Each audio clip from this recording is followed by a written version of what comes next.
कुछ कुछ है, जैसे जो है राज्य का क्षेत्रफल आपको 94,163 वर्ग किलोमीटर। देश का 13वां सबसे बड़ा राज्य है बिहार। उत्तर से दक्षिण की लंबाई 345 किलोमीटर है। कितना है? 345 किलोमीटर आपको उत्तर से दक्षिण की लंबाई है। पूरब से पश्चिम की लंबाई 483 किलोमीटर, 483 किलोमीटर आपको पूरब से पश्चिम। राज्य की सीमा से लगे राज्य आपको है पश्चिम बंगाल, पूरब में पश्चिम बंगाल, पूरब में कौन सा? पश्चिम बंगाल। फिर उत्तर प्रदेश हो गया आपको पश्चिम में, झारखंड हो गया दक्षिण में, याद रखेंगे आप। और राज्य की सीमा से लगा देश नेपाल उत्तर में हो गया। तो यानी कि आपको पूर्व में पश्चिम बंगाल हो गया, पश्चिम में उत्तर प्रदेश हो गया, दक्षिण में झारखंड हो गया और उत्तर में नेपाल हो गया। चलिए, प्राचीन इतिहास यहीं से जो है चलेंगे और इससे संबंधित हम जो है 22 MCQ लेंगे। जो लोग देख रहे हैं वो कमेंट करते रहेंगे तो हमें पता चलेगा कि हमारा ऑडियो वीडियो क्लियर है और फिर जो है बताने में भी अच्छा लगेगा। बिहार के ऐतिहासिक परिचय को निम्नलिखित शीर्षकों के अंतर्गत दिए गए तथ्य के आधार पर इसे समझा जा सकता है। सबसे पहला क्या है? पूरा पाषाण काल क्या है? इस काल के प्रमुख पुरातात्विक अवशेष मुख्यतः दक्षिणी बिहार से प्राप्त हुए हैं। कहाँ से? दक्षिणी बिहार से प्राप्त हुए हैं।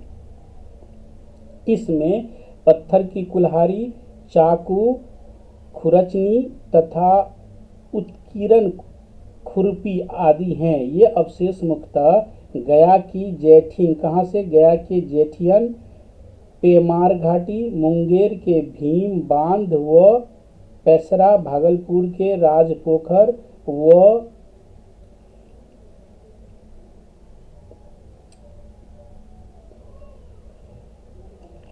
वो सालीजोड़, पश्चिमी चंपारण के वाल्मीकि नगर तथा नालंदा क्षेत्र से प्राप्त हुए हैं। इसके अतिरिक्त गया जिले के शेर घाटी में प्रागैतिहासिक मानव के चट्टानी आवास के दो साक्ष्य भी मिले हैं। आइए अब देखते हैं मध्य पाषाण काल। मध्य पाषाण काल, इस काल के साक्ष्य के अंतर्गत मुंगेर जिले से छोटे आकार के पत्थर निर्मित तेज हथियार तथा नोक वाले औजार मिले हैं। और फिर नवपाषाण काल में क्या हुआ है? इस काल के साक्ष्यों के अंतर्गत पत्थर के सूक्ष्म औजारों के साथ साथ हड्डी निर्मित उपकरण प्रमुख हैं, जो चीरांद, सारण, मनेर, पटना, चेचर व कुतुबपुर, वैशाली, ताराडीह, गया तथा सेनुआर, रोहतास से मिले हैं। इसमें चिरांद हड्डी के उपकरणों के लिए पूरे देश में विख्यात है। फिर उसके बाद आइए ताम्रपाषाण काल। इस काल के साक्ष्य चिरांद, सारण, सोनपुर,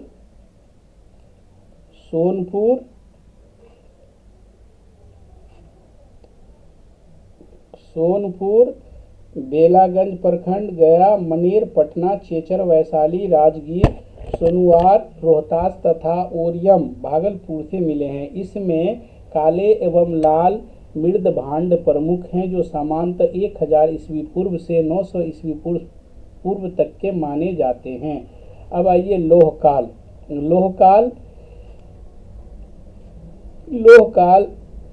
आयरन पीरियड। इस काल को उत्तर वैदिक काल भी कहा जाता है। इस दौरान मानवीय बस्तियों के उत्तर बिहार के क्षेत्र में स्थापित होने के संकेत मिले हैं। इस काल के अंतर्गत लोहे का उपयोग मुख्यतः औजार बनाने के लिए होता था। इस काल के दूसरे चरण को सामान्यतः उत्तरी काले चमकीले मृद भांडों से जाना जाता है, जिसके साक्ष्य बक्सर व चिरांद से मिले हैं। इस काल में कृषि कार्यों में लोहे का प्रयोग शुरू होने लगा था। किस काल में? लोह काल से लोहे का प्रयोग शुरू हुआ था। साथ ही नगरीकरण की शुरुआत भी हो गई थी। वैदिक युग, आपको देखिए कितना युग हो गया। वैदिक युग, लोह काल, ताम्रपाषाण काल, नवपाषाण काल, मध्यकाल, पूरा पाषाण काल। तो वैदिक युग में आइए, वैदिक युग में इस काल के अंतर्गत सर्वप्रथम शतपथ ब्राह्मण ग्रंथ में वर्तमान बिहार के भौगोलिक क्षेत्र का वर्णन मिलता है। बिहार के भौगोलिक क्षेत्र का वर्णन किस ग्रंथ में मिलता है, ये प्रश्न रह सकता है। तो ये मिलता है शतपथ ब्राह्मण ग्रंथ में। इसमें विद्रोह वर्तमान तिरहुत क्षेत्र के जनक को सम्राट राजा बताया गया है। इसके अतिरिक्त विद्रोह ने विदेह को बताया गया है। उनके पुरोहित गौतम राहुगन एवं सदानीरा के रूप में वर्तमान गंडक नदी की भी चर्चा है। कैसा लैब हो रहा है? अगर आप लोगों को वीडियो और ऑडियो दोनों क्लियर मिलता हो तो प्लीज़ हमें एक कमेंट करेंगे ताकि हमें पता चले कि आप लोगों को सही मिल रहा है। चलिए आगे बढ़ते हैं। शतपथ ब्राह्मण के अनुसार माधव विदेह को ही उत्तर बिहार में आर्य संस्कृति का विस्तारकर्ता माना जाता है। किसको माना जाता है विस्तारकर्ता? आर्य संस्कृति को। विदेह के राजा जनक के दरबार में ही शपथ। चलिए थैंक यू हसन साहब, बहुत बहुत शुक्रिया। ब्राह्मण के रचयिता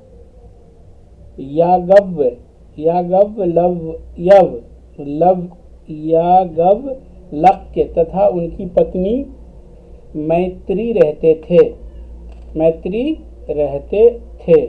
चलिए आगे बढ़ते हैं। तुरंत हम एमसीक्यू लेंगे। इसको जानने के बाद हम तुरंत एमसीक्यू लेंगे। हरि सिंह देव इस वंश का अंतिम शासक था। इसके ही शासनकाल में गयासुद्दीन तुगलक का बंगाल अभियान हुआ था। इस वंश का 1378 ईस्वी पूर्व में पूर्ण रूप से पतन हो गया। ठीक है। अब आइए जानते हैं जैन धर्म व महावीर बौद्ध धर्म। ये दोनों जो है बहुत ही इम्पोर्टेंट है। इस दोनों को सभी लोगों को याद रहनी चाहिए। इस धर्म के 24वें तीर्थंकर महावीर का जन्म 540 ईस्वी पूर्व में कुंडग्राम वैशाली में हुआ था। प्रश्न हम ये करेंगे, साथ साथ क्या क्या प्रश्न हो सकता है वो भी बताएंगे। जी हसन साहब बहुत बहुत शुक्रिया। चलिए, जैन धर्म में महावीर, इस धर्म के 24वें तीर्थंकर महावीर का जन्म कब हुआ था? याद रखेंगे 540 ईस्वी पूर्व। कहाँ हुआ था? कुंडग्राम वैशाली में हुआ था। ठीक है। अगला, इसके पिता का नाम सिद्धार्थ। महावीर जी के पिता का नाम क्या था? सिद्धार्थ था। जबकि माता का नाम त्रिशला था। कितना क्वेश्चन हुआ आपको? 4 क्वेश्चन हुआ। जन्म कब हुआ था? 540 ईस्वी में। कहाँ हुआ था? कुंडग्राम में। पिता का नाम क्या था? सिद्धार्थ। माता का नाम क्या था? त्रिशला। ऐसे याद करते चलना है। आप बार बार याद करना चाहेंगे तो चूंकि आपके पास समय नहीं है, हम समझ रहे हैं, तो इसीलिए आप जो है साथ साथ इसको याद करते चलें। हम प्रयास में हैं। माता का नाम क्या था? त्रिशला। ऐसे याद करते चलना है। आप बार बार याद करना चाहेंगे तो चूंकि आपके पास समय नहीं है, हम कोशिश ये करेंगे कि जो भी हमारे साथी मित्रगण या फिर और भी शिक्षक देखेंगे, इस हिसाब से लेके चला जाए कि साथ साथ याद भी होते चले। चलिए आगे बढ़ते हैं। जैन धर्म, महावीर जी के बारे में मैं बात कर रहा था। जन्म कब हुआ था? 540 ईस्वी में। कहाँ हुआ था? कुंडग्राम वैशाली में। पिता का नाम क्या था? सिद्धार्थ। माता का नाम क्या है? त्रिशला। 42वें वर्ष की आयु में तिरजुपालिका, देखिए बहुत प्रश्न महत्वपूर्ण है ये, तिरजुपालिका नदी के तट पर इन्हें ज्ञान की प्राप्ति हुई थी। कहाँ ज्ञान की प्राप्ति हुई? तिरजुपालिका नदी के तट पर। 72 वर्ष की उम्र में राजगृह के समीप पावापुरी 468 ईस्वी पूर्व में इन्हें निर्वाण प्राप्ति हुई। कब प्राप्ति हुई? 468 ईस्वी पूर्व। कहाँ? पावापुरी। पावापुरी कहाँ है? राजगीर के समीप। ये हो गया। आगे बढ़ते हैं। बौद्ध धर्म। बौद्ध धर्म के प्रवर्तक गौतम बुद्ध का जन्म, अब ये याद रखिए यहाँ, बौद्ध धर्म के प्रवर्तक गौतम बुद्ध का जन्म कहाँ? लुम्बिनी में। कहाँ हुआ था? लुम्बिनी में। इसके बचपन का नाम क्या था? सिद्धार्थ नाम था। बहुत ही महत्वपूर्ण ये है कि क्या नाम था? सिद्धार्थ। इनकी पत्नी का नाम क्या था? यशोधरा। पुत्र का क्या नाम था? राहुल। इनको 35 वर्ष की आयु में बोध गया में नीरंजना नदी के यानी फल्गु नदी के तट पर ज्ञान की प्राप्ति हुई थी। महावीर जी को कहाँ पे ज्ञान की प्राप्ति हुई थी? तिरजुपालिका नदी के तट पर। और गौतम बुद्ध को कहाँ हुई थी?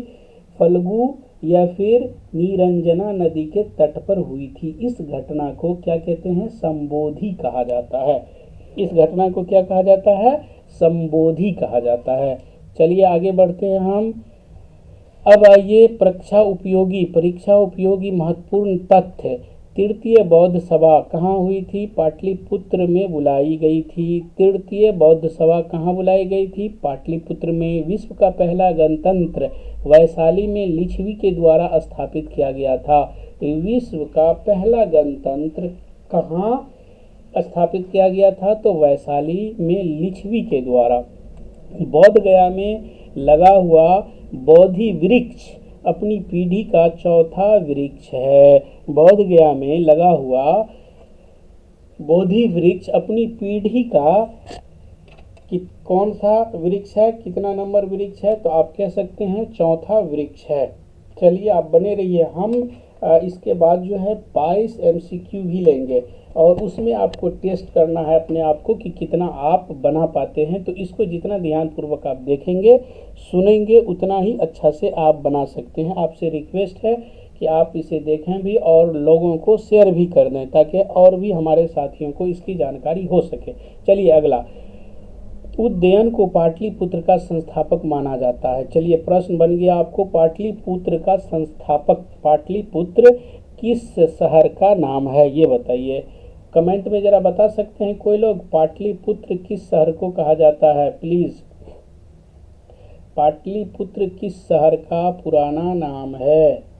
चलिए मैं बताते चलता हूँ। पटना का नाम है पाटलिपुत्र। इसका संस्थापक कौन है? तो इसका संस्थापक उज्जैन को माना जाता है। किसको माना जाता है? उज्जैन का। चलिए आगे, नंद वंश के पश्चात मगध पर मौर्य वंश का शासन स्थापित हुआ। ठीक है, नंद वंश के पश्चात मगध पर मौर्य वंश का शासन स्थापित हुआ। घनानंद सिकंदर महान का समकालीन था। घनानंद किसके समकालीन था? तो घनानंद जो है सिकंदर महान के समकालीन था। ठीक है, अगला आगे बढ़ते हैं। पाटलिपुत्र स्थित चंद्रगुप्त का राजमहल लकड़ी का। जी आप बने हुए हैं हसन साहब, बहुत बहुत शुक्रिया। इसी तरह से एक्टिव रहिए। आगे जो अब यहाँ से देखिए, अब 22 हम जो है इसके तुरंत बाद जो है MCQ आएगा। इसमें जो है सारे लोग जवाब देंगे और इसे जो भी लोग देख रहे हैं उनसे रिक्वेस्ट है कि आगे भी शेयर कर दें ताकि और साथी जुड़ जाएं। अगला, पाटलिपुत्र स्थित चंद्रगुप्त का राजमहल लकड़ी का बना हुआ था। ठीक है, बराबर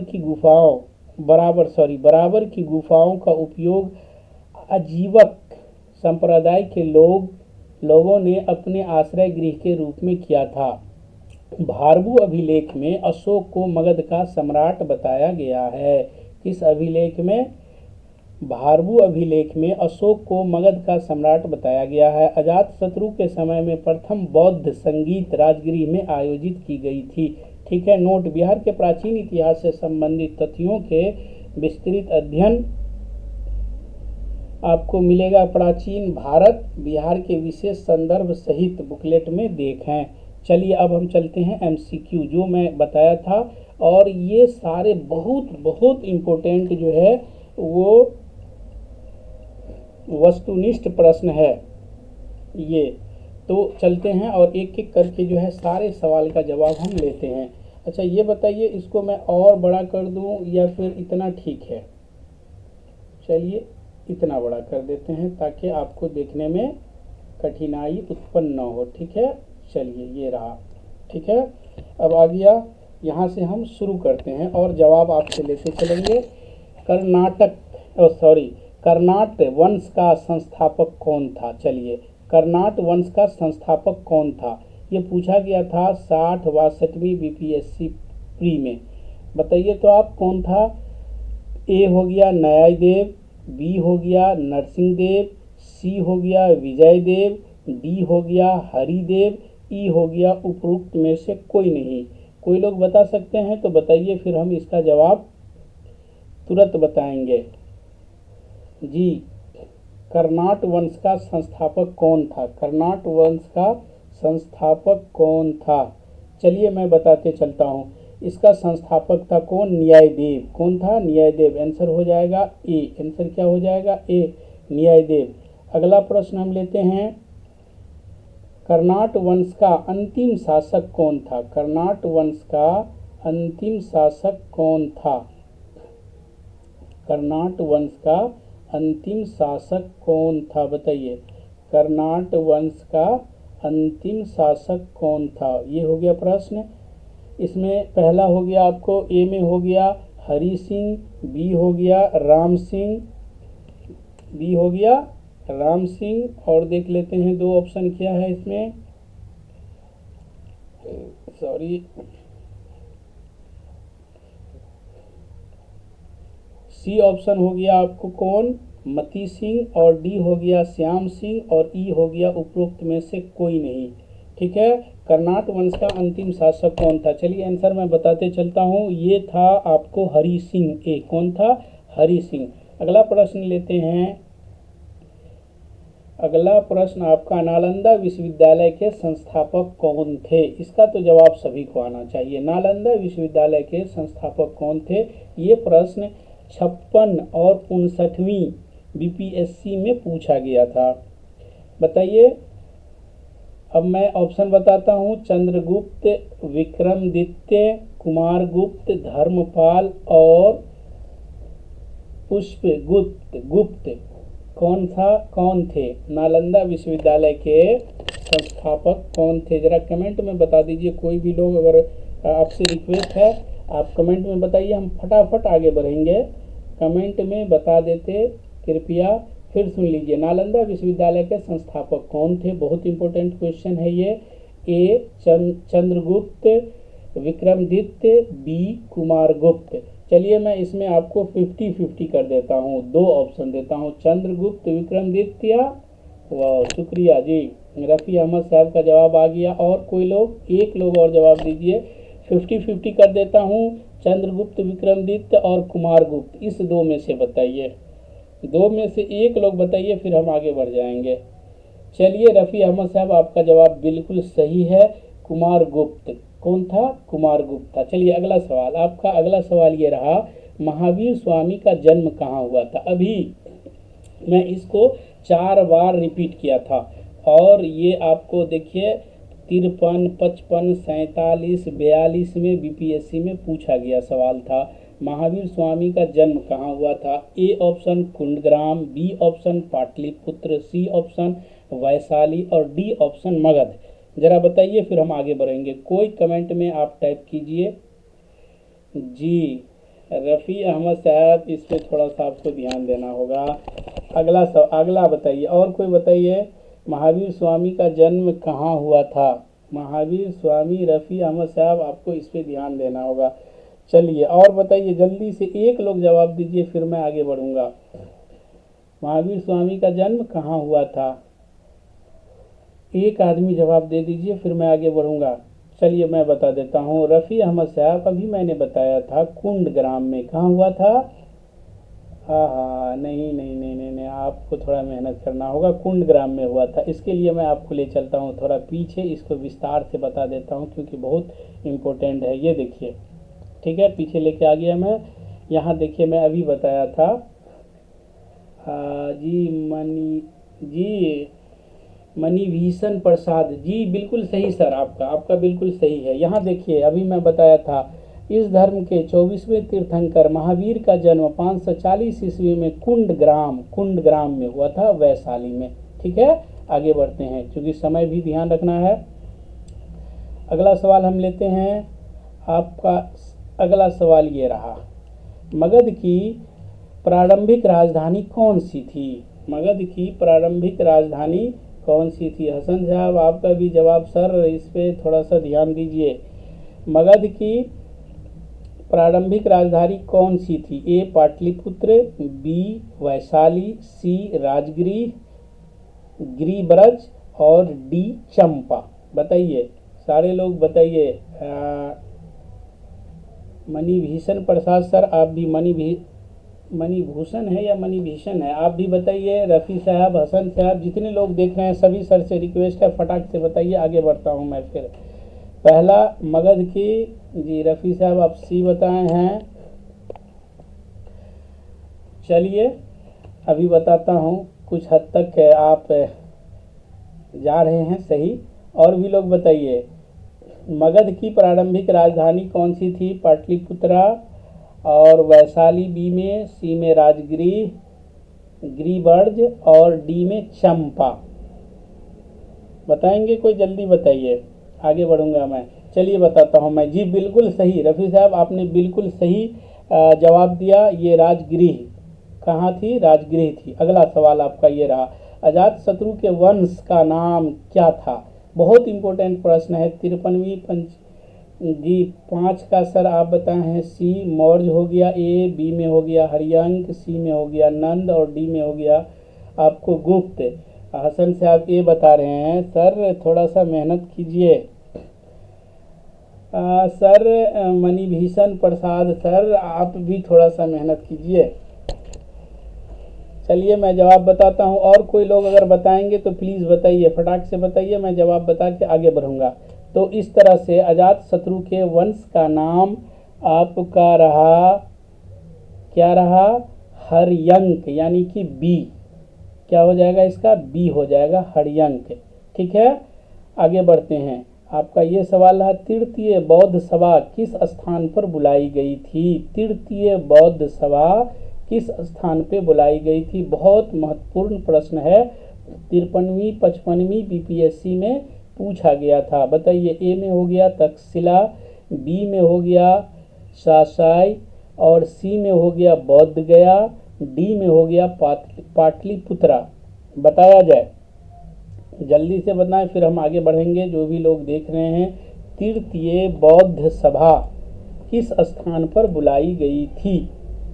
तक्षशिला में, सासाई या सासाराम होना चाहिए यहाँ, बोध गया में या पाटलिपुत्र में? जी मणिभीषण प्रसाद सर। और बताइए, और लोग बताइए। चलिए मैं जवाब बता देता हूँ। जी बिल्कुल सही जवाब है आपका पाटलिपुत्र में। डी इसका आंसर हो जाएगा। इसका आंसर हो जाएगा डी, यानी पाटलिपुत्रा में बुलाई गई थी। अगला प्रश्न आपका ये रहा, बोध गया में बोधि वृक्ष अपने वंश की किस पीढ़ी का है? अभी मैं ये विस्तार से बताया था, आप लोगों को जवाब देना है।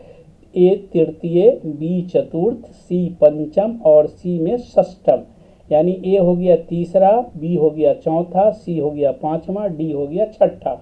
इसका जवाब बताइए। ये मैं अभी ऊपर बताया था, जब इसका मैं विस्तार बता रहा था तो बताया था। जल्दी बताइए, आगे बढ़ूंगा मैं। बोध गया में बोधि वृक्ष अपने वंश की किस पीढ़ी का है? जी सर सही जा रहे हैं आप बिल्कुल सही जवाब। मणिभीषण प्रसाद सर, आपका बिल्कुल सही जवाब है, यानी कि चौथा। ये मैं बताया भी था। इसका आंसर हो जाएगा बी। चलिए अगला सवाल आपका ये रहा। अगला सवाल आपका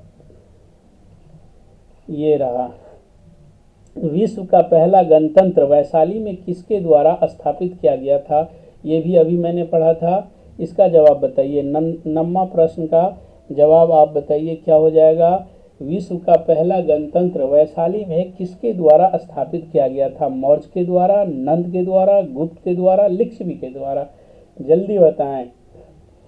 मणिभीषण सर, आपका सही जवाब रहा अभी तक, बहुत अच्छा रहा। हसन साहब, रफ़ी साहब, आप लोग जो भी लोग देख रहे हैं कमेंट में दें और फिर हम आगे बढ़ेंगे।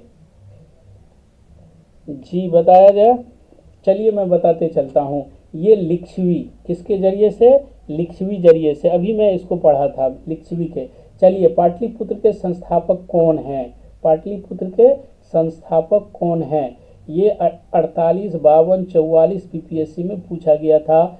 कौन है? उद्यन है, अशोक है, बिंबसार है और महापद्म नंद है।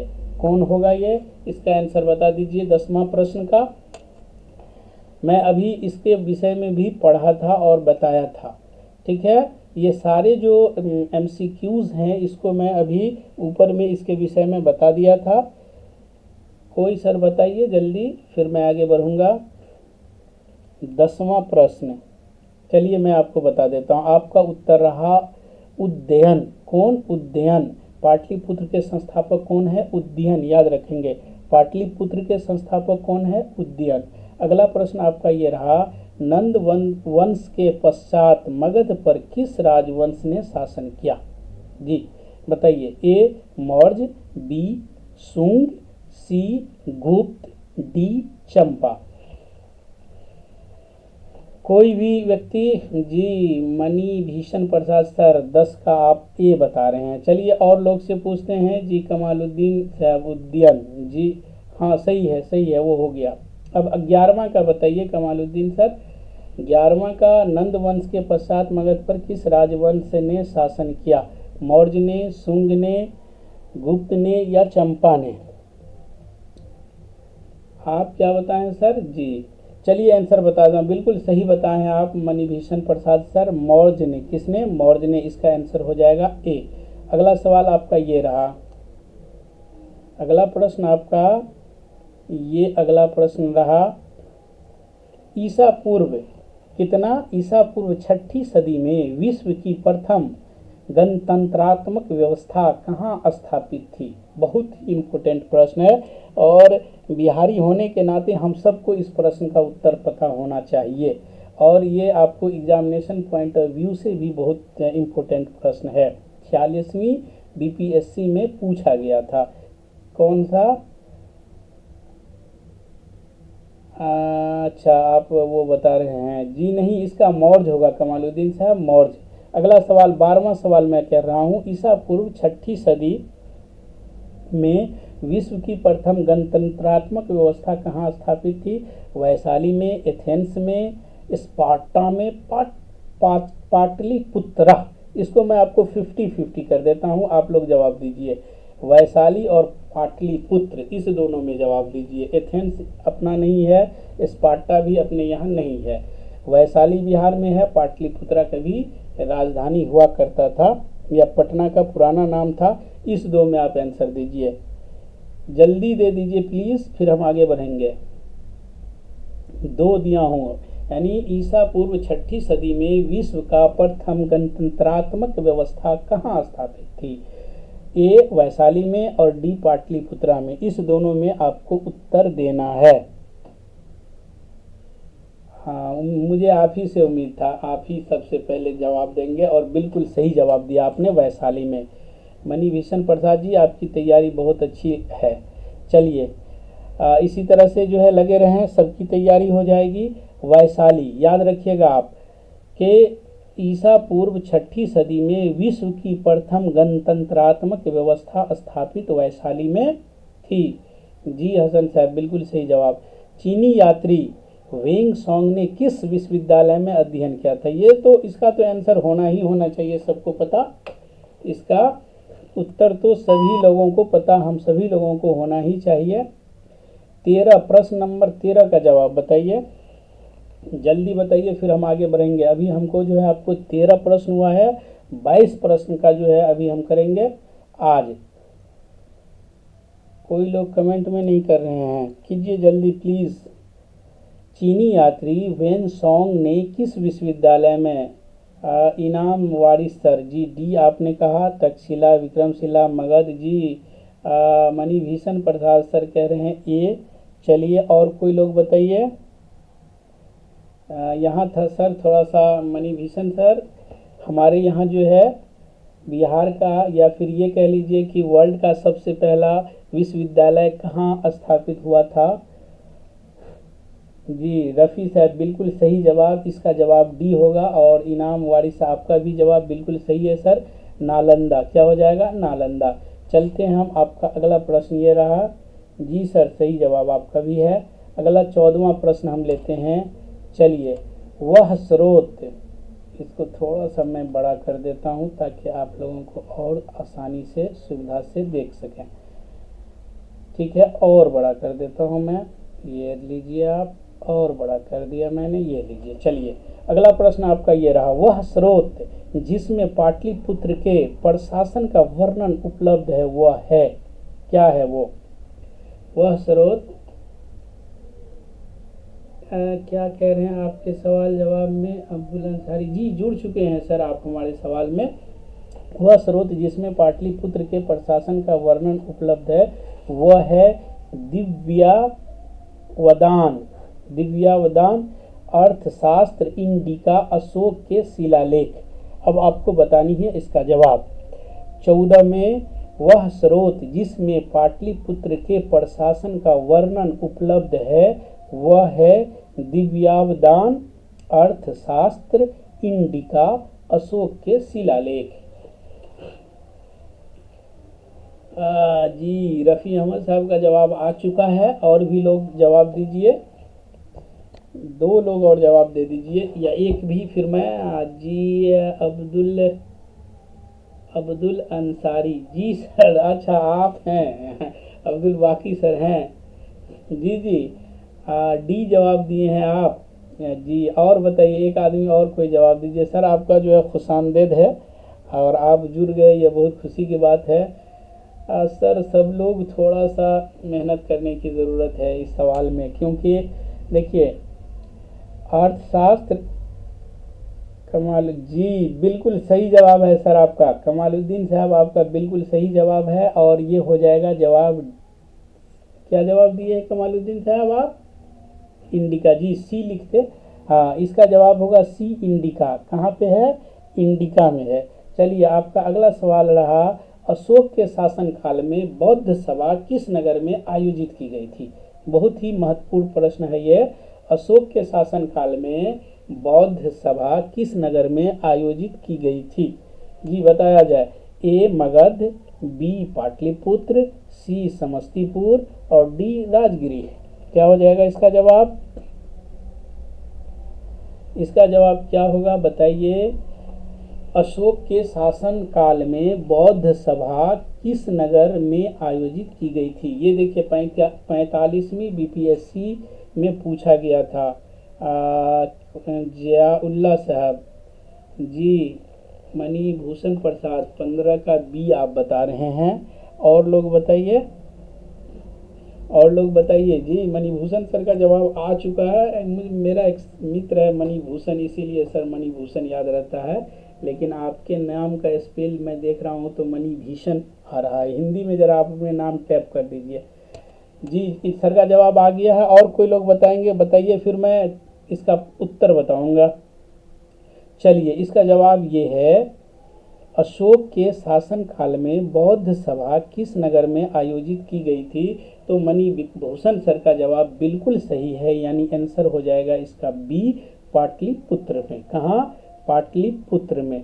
चलिए आपका अगला सवाल रहा, निम्नलिखित में से मगध का कौन सा राजा सिकंदर महान के समकालीन था? बहुत इंपॉर्टेंट प्रश्न है ये। निम्नलिखित में से मगध का कौन सा राजा सिकंदर महान के समकालीन था? महा, पद्मनंद, घनानंद, सुकल्प, चंद्रगुप्त मौर्य। बताइए कौन सा होगा इसका उत्तर? फटाक से बता दीजिए जी। राजगिरी बताएं सर। नहीं, पाटलिपुत्र में हुआ था। कमालुद्दीन साहब पाटलिपुत्र में हुआ था। चलिए सर कोई बात नहीं, इसीलिए हम लोग ये कर रहे हैं कि जहां हमसे ये होगी हमें पता चलेगा कि हमको कितने मेहनत करने की ज़रूरत है। हाँ, तो इसका जवाब बताइए। 16 नंबर सवाल, निम्नलिखित में मगध का कौन सा राजा सिकंदर महान के समकालीन था? अच्छा एक चीज़ ये बता दें, क्योंकि हमारे साथ ज़्यादातर उर्दू इस्तातिज़ा हैं, जो मैं वर्ड बोल रहा हूँ वो जिसको आप कह लें कि मुश्किल तरीन हिंदी है, इसका मैं उर्दू मतलब ऐसा इस्तेमाल करूँ जो लोग उर्दू इस्तातिज़ा हों उनको भी जो है आसानी हो, तो मैं उस तरह से लेके चलूँगा। निम्नलिखित मंदरजा झैल में से मगध का कौन सा बादशाह सिकंदर के हम अस्र था? ये सवाल का जवाब, ये सवाल है। और इसका ये है, पहला है महापद्मानंद घनानंद, 16 का डी जियाउल्लाह साहब। फिर जो है सुकल्प और चंद्रगुप्त मौर्य। जी मणिभूषण प्रसाद सर, आपके जवाब का हमें इंतज़ार है, जल्दी बताइए, फिर हम इसका जवाब बताएंगे और आगे बढ़ेंगे। 16वां सवाल का जवाब 16 का जियाउल्लाह साहब आप डी बताए हैं, और भी कोई लोग, एक आदमी बताइए। फिर चलिए इसको भी मैं आपके लिए 50-50 कर देता हूँ, फिर आप बताएंगे। चलिए मैं कर दिया आपको 2, एक जो है आपको सुकल्प और चंद्रगुप्त मौर्य, इस 2 में बताइए। सुकल्प और चंद्रगुप्त मौर्य इस 2 में आप हमें जवाब बताइए। जी मणिभूषण सर, आप बताए हैं 15, 16 पूछ रहा हूँ सर, नहीं 15 का वो नहीं होगा, 15 का बी होगा, और 16 का बताइए आप। तो जवाब आपका आ गया है, अभी मैं अब बताता हूँ। 16 का हो जाएगा बी, यानी सुकल्प। क्या हो जाएगा, सॉरी 16 का, एक सेकेंड रुक जाइए थोड़ा सा। 16 का आप क्या बताए हैं मणिभूषण सर? डी बताएं, जियाउल्लाह साहब डी बताए हैं, और मणिभूषण सर डी बताए हैं, लेकिन 16 का हो जाएगा सी। 16 का सी हो जाएगा, यानी सुकल्प। कौन? सुकल्प जो है, इसको देख लीजिएगा आप। चलिए आपका अगला प्रश्न ये रहा, विक्रमशिला शिक्षा केंद्र के संस्थापक का नाम क्या है? विक्रमशिला शिक्षा केंद्र के संस्थापक का नाम क्या है?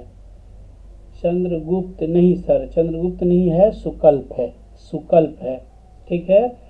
16 का डी नहीं सर, सी है।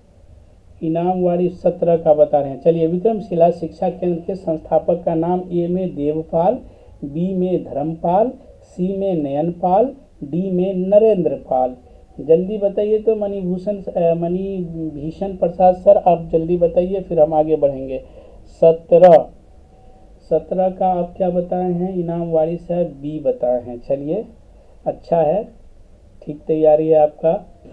और लोग बताइए। मणिभूषण सर आप भी बताए हैं बी, चलिए बहुत अच्छा। और एक लोग कोई बता दीजिए हमें एक लोग और बता दीजिए, फिर हम आगे बढ़ जाएंगे। कमालुद्दीन सर आप बताइए, जियाउल्लाह सर आप बताइए, वारिस सर आप भी बता सकते हैं।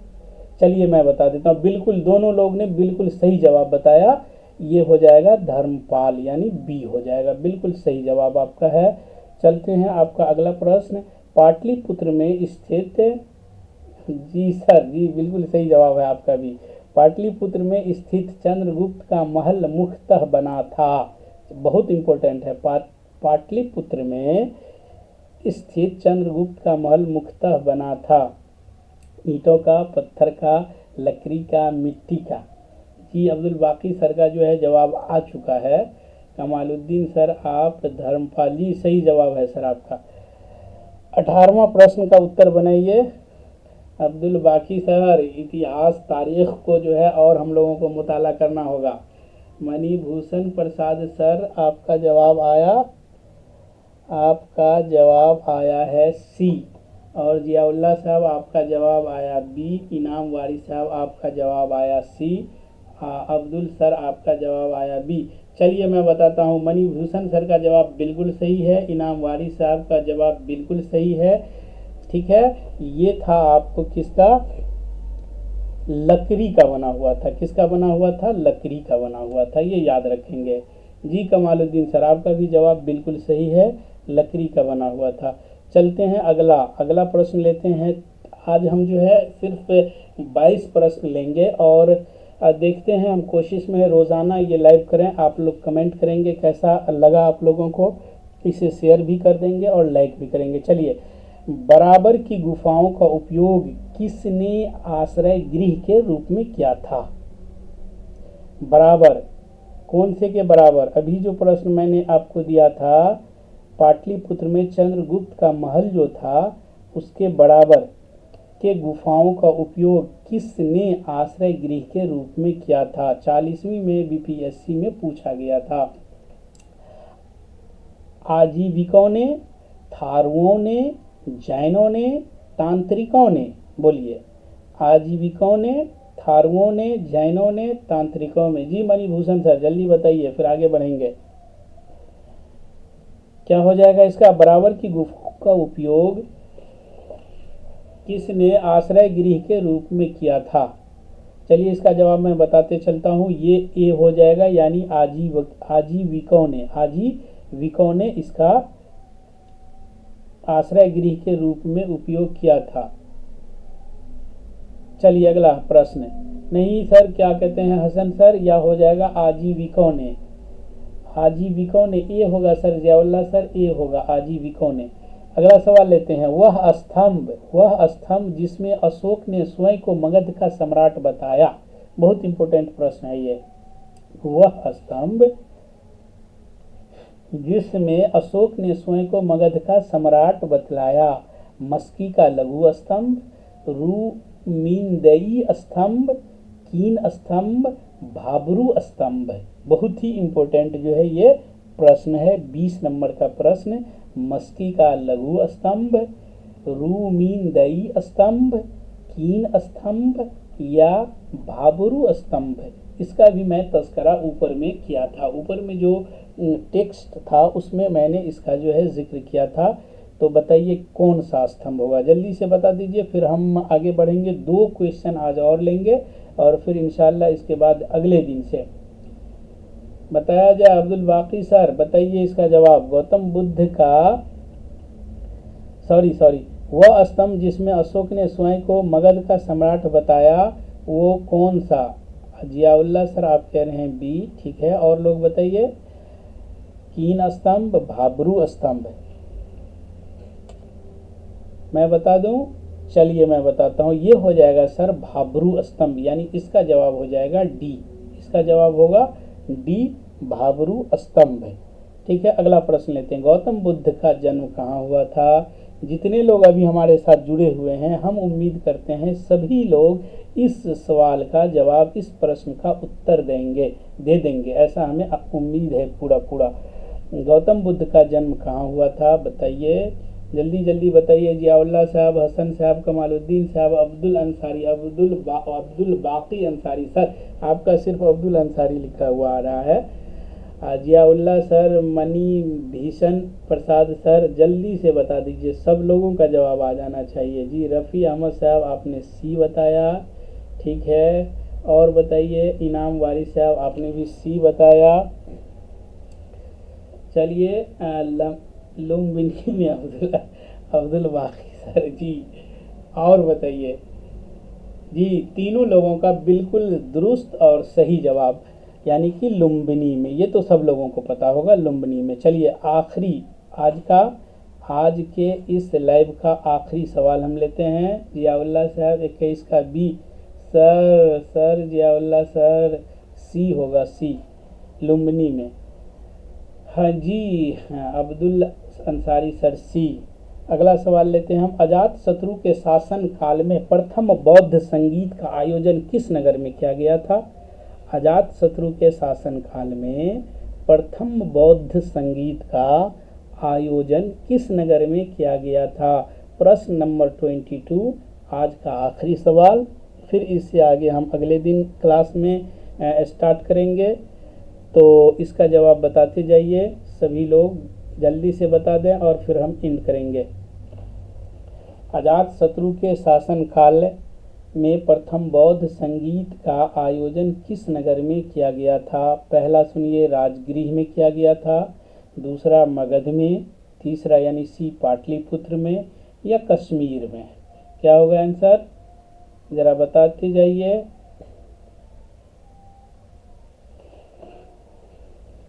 जी अब्दुल बाकी अंसारी सर आप बताइए। रफ़ी अहमद साहब, इनाम साहब, मणिभूषण प्रसाद सर, जल्दी बताइए।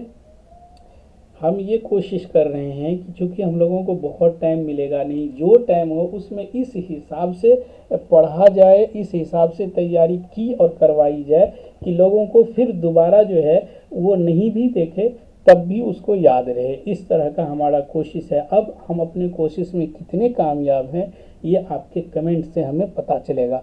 तो इसका जवाब दीजिए, मैं बताऊं।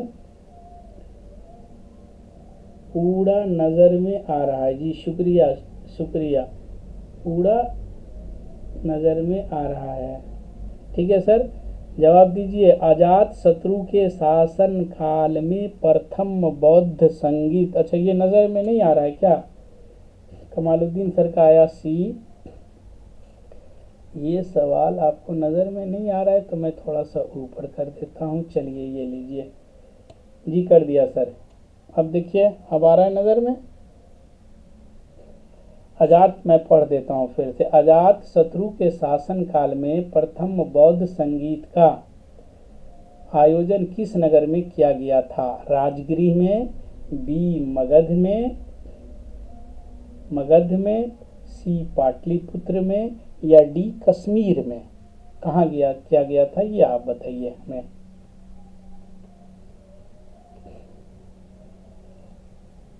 रफ़ी अहमद साहब आप फरमा रहे हैं ए, ठीक है।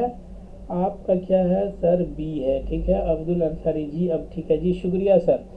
अब इसका आंसर बता दीजिए, फिर हम इसको जो है लैब को आज का एंड करेंगे। चलिए मैं हसन साहब ए जी, बिल्कुल। और बताइए, और लोग बताइए। चलिए मैं बताता हूँ इसका जवाब। अब देखिए, आपको स्क्रीन पे आप लोग भी देख लीजिए इसका जवाब। राजगीर, अब्दुल अंसारी साहब, राजगीर लिखे हैं, राजगृह। तो इसका आंसर आप लोगों को मैं खुद से दिखा देता हूँ, ये देख लीजिए। 22 का आंसर क्या है? ए है। 22 का आंसर क्या है? ए है। अब ए देखिए कहाँ है। दो लोग जो है बिल्कुल सही जवाब दिए थे। एक जो है जी हसन साहब बिल्कुल सही जवाब, रफ़ी साहब बिल्कुल सही जवाब, और इनाम वारिस साहब आपका भी बिल्कुल नहीं। इनाम वारिस साहब आप बी बताए हैं, ये होगा ए राजगिरी जी। अब्दुल बाकी अंसारी सर बिल्कुल आपका सही जवाब है राजगिरी। तो ये हो गया आपको राजगिरी। अब ये है कि हम रोज़ाना अभी शेड्यूल देख लेते हैं, कैसा लगा ये आप लोग हमें ज़रूर जो है कमेंट से, हमें आपके कमेंट का इंतज़ार रहेगा। आप सब लोग आए देखें, आप सभी लोगों को बहुत बहुत शुक्रिया। हमें कमेंट करके ज़रूर बताएंगे ताकि फिर हम इससे अच्छे अंदाज में जो है कोशिश करें कि हम सब लोग कामयाब हो जाएं। इसी एक कोशिश में हम हैं। आप सब लोगों को बहुत बहुत शुक्रिया। इसी के साथ आज का लाइव ये ख़त्म करता हूँ। अस्सलामु अलैकुम।